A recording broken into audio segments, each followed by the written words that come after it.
குஜராத் அமுல் விற்பனையில வளர்ச்சி அடையுது. அதே போல இங்கேயும் பால் விற்பனையில வளர்ச்சி அடையலான்னு நக்கீரன் நீதிபதி கருத்து தெரிவிச்சிருக்காரு. நீங்க எப்படி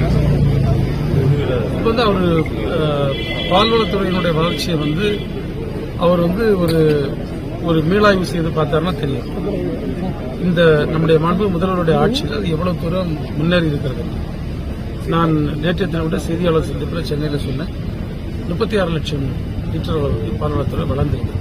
எனவே அது வளர்ந்திருக்கிறது என்பதற்கு வேற எந்த சான்று வேண்டாம். இந்த ஆண்டு இன்னும் புதிய ஒரு மைல்கல்லை நம்ம அடைவோம்.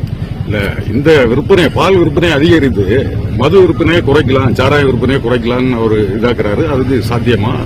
நீங்க பாத்தீங்கன்னா இது ஏற்கனவே மாண்பு முதல்வர் மிக தெளிவாக பலமுறை சட்டமன்றத்திலும் பல்வேறு தன்னுடைய பேட்டிகளிலும் சொல்லியிருக்கிறார். படிப்படியான மது விலக்கு மட்டும்தான் சாத்தியம். ஒரே அடியாக மது விலக்கு என்பது ஒரு சாத்தியமில்லாத ஒரு சூழ்நிலை. காரணம், மக்கள் மத்தியில் ஒரு பழக்கமாக மாறிவிட்டது.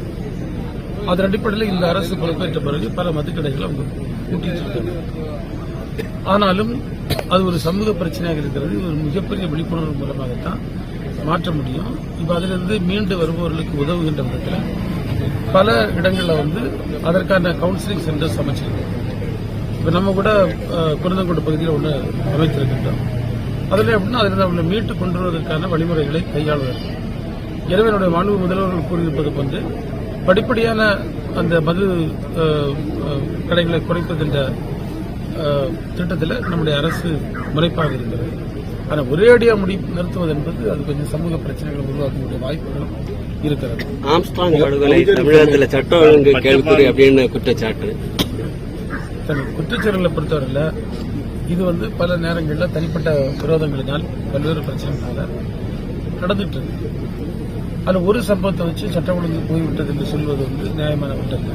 ஆனால் நீங்க பல அரசுகளுக்கும் இப்போதைய அரசுக்கும் ஒரு மிகப்பெரிய வித்தியாசத்தை பார்க்க முடியும். அது என்னன்னா, ஒரு குற்றச்செயல் நடந்துவிட்டது என்று சொன்னால் உடனடியாக விரைந்து அவர்களை கைது செய்கிற நடவடிக்கை நம்முடைய காவல்துறை உறுதி செய்கிறது.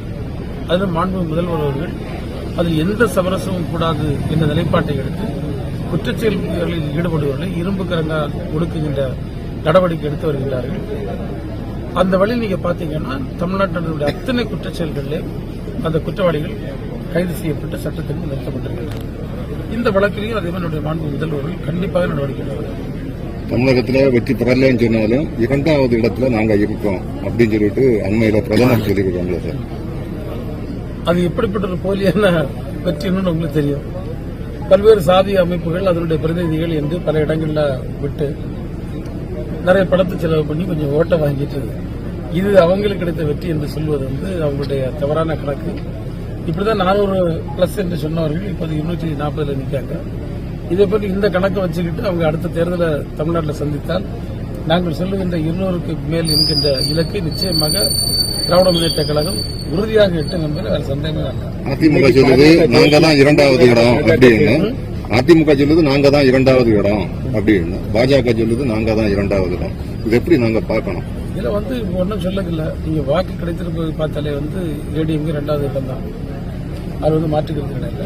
இவங்க ஒரு சூழல்ல கொஞ்சம் ஓட்டுகளை வாங்கியிருக்காங்க. அது நிரந்தரமான அந்த கட்சிக்கான வாக்கா என்பது கிடையாது. இதுக்கு முன்னாடி தமிழ்நாட்டில் இப்படிப்பட்ட சில குறுக்கு கணக்குகளை வச்சுக்கிட்டு வாக்கு வாங்கி கொண்டு எங்களுடைய வாக்கு வங்கி இப்படி என்று சொன்னவர்கள் இன்னைக்கு காணாமல் போயிருக்காங்க. அது நம்ம பார்த்திருக்கோம். ஆனா பிஜேபியினுடைய வாக்கை பற்றி நம்ம இங்க அச்சப்பட வேண்டிய ஒன்றும் இல்ல. இந்த பரபரப்பான அரசியல் சூழல்ல 2026 சட்டமன்ற தேர்தலில் நிச்சயம் பாஜக ஆட்சி அமைக்கும் இந்து பாஜக செயற்குழு கூட்டத்தில் அண்ணாமலை தெரிவித்திருக்கிறாரு. கண்டிப்பாக நாங்கள் வெற்றி பெறுவோம் உறுதியாக கூறியிருக்கிறார். இதை பற்றி இது அவர் மட்டும் இல்ல, நிறைய ஆட்கள் சொல்லிட்டு இருக்கு.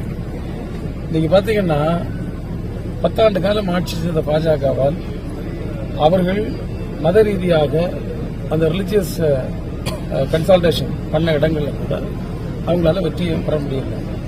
இன்னைக்கு ஒரு சிறுபான்மை அரசாகத்தான் அவர்கள் இருந்து கொண்டிருக்கிறார்கள். போதிய எண்ணிக்கை இல்லாத ஒரு அரசாங்கம்.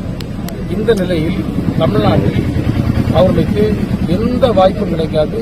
இதே கூட்டணியில் அவங்க போட்டிக்கிட்டாங்கன்னா ஒரு சீட் கூட இன்னும் வாங்க மாட்டாங்க. அது எந்த மாற்றம் கிடையாது. இந்த பரபரப்பான அரசியல் சூழல்ல பாஜக தலைவர் அண்ணாமலை வெளிநாடுகளில் சென்று படிக்க போவதாக தகவல் வெளியாகி இருக்கிறது.